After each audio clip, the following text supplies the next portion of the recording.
Évangile de Jésus-Christ selon saint Matthieu, chapitre 28, versets 8 à 15.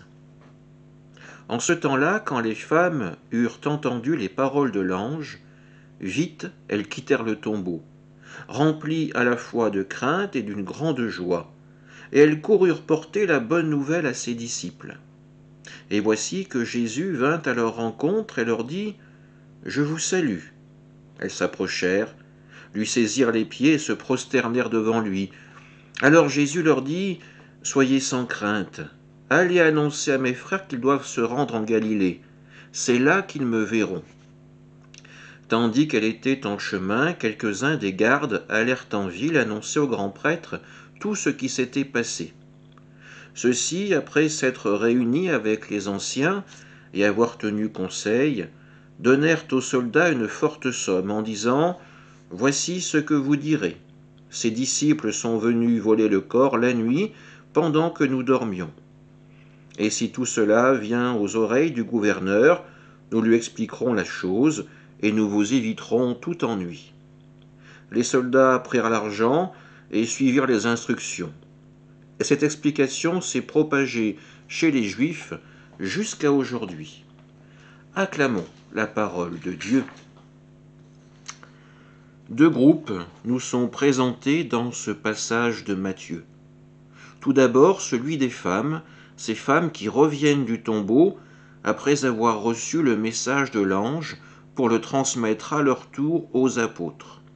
Sur le chemin, c'est Jésus lui-même qui vient à leur rencontre, comme pour confirmer les paroles de l'ange. Oui, que les disciples se mettent en route et ils le verront à l'endroit indiqué. Jésus témoigne de sa confiance en ces femmes, puisque c'est à elles qu'il revient de témoigner les premières de la résurrection. Le second groupe est celui des gardes qui ont veillé près du tombeau. Or, ce tombeau est vide à présent, et ils doivent en informer les grands prêtres. Ceux-ci refusent encore une fois d'admettre que Jésus était bien le Messie.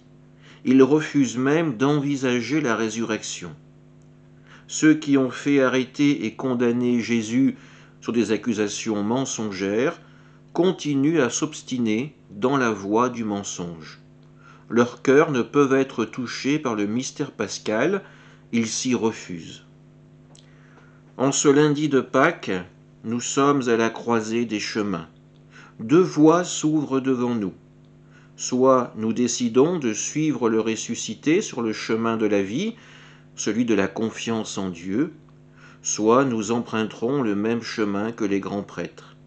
Alors nous nous fermerons à l'espérance et nous arpenterons le chemin qui conduit à la mort éternelle. Ensemble, nous avons vécu cette semaine sainte.